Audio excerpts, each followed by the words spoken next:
കേരളം ഉറ്റുനോക്കുന്ന തൃക്കാക്കര ഉപതെരഞ്ഞെടുപ്പിന്റെ ആവേശം കൊടുമുടിയിൽ നിൽക്കെയാണ് സോഷ്യൽ മീഡിയയിലെ ലക്ഷക്കണക്കിന് ആരാധകരുള്ള അഖിൽമാരാരുടെ ഔദ്യോഗിക ഫേസ്ബുക്ക് പേജ് ഇന്ത്യയിൽ അപ്രതീക്ഷിതമായത്. കേരള പോലീസിന്റെ സൈബർ സെൽ നൽകിയ റിപ്പോർട്ടിന്റെ അടിസ്ഥാനത്തിലാണ് മെറ്റ ഇന്ത്യയിൽ ഈ പേജിന് നിയന്ത്രണം ഏർപ്പെടുത്തിയതെന്നാണ് പുറത്തുവരുന്ന വിവരങ്ങൾ.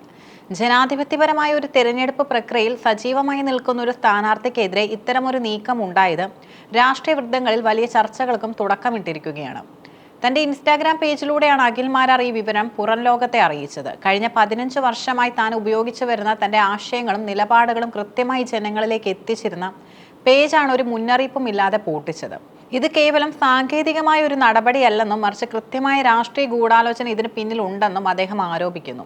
സത്യങ്ങൾ തുറന്നു പറയുന്നവരെ നിശബ്ദരാക്കാനുള്ള സർക്കാരിന്റെ നീക്കമാണിത്. എന്നെ ഭയക്കാൻ നാണമില്ല എന്ന അഖിൽമാരാരുടെ ചോദ്യം സൈബർ ഇടങ്ങളിൽ വലിയ തരംഗമാണ് സൃഷ്ടിച്ചത്. താൻ പറയുന്ന കാര്യങ്ങൾ ജനങ്ങളിലേക്ക് എത്തുന്നത് ഭരണകൂടത്തെ ഭയപ്പെടുത്തുന്നുണ്ടെന്നും അതുകൊണ്ടാണ് സൈബർ സെല്ലിനെ ഉപയോഗിച്ച് പേജ് പൂട്ടിച്ചതെന്നും അദ്ദേഹം തുറന്നടിച്ചു. വിയോജിക്കാനുള്ള അവകാശത്തെയും അഭിപ്രായ സ്വാതന്ത്ര്യത്തെയും ഭരണകൂടം ഭയപ്പെടുന്നു എന്നതിന്റെ തെളിവാണിതെന്നും അദ്ദേഹം അവകാശപ്പെടുന്നു.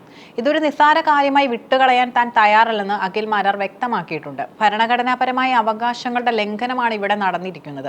ഏത് നിയമത്തിന്റെയോ ചട്ടത്തിന്റെയോ അടിസ്ഥാനത്തിലാണ് കേരള പോലീസ് റിപ്പോർട്ട് നൽകിയതെന്ന് വ്യക്തമാക്കണമെന്നും അദ്ദേഹം ആവശ്യപ്പെടുന്നു.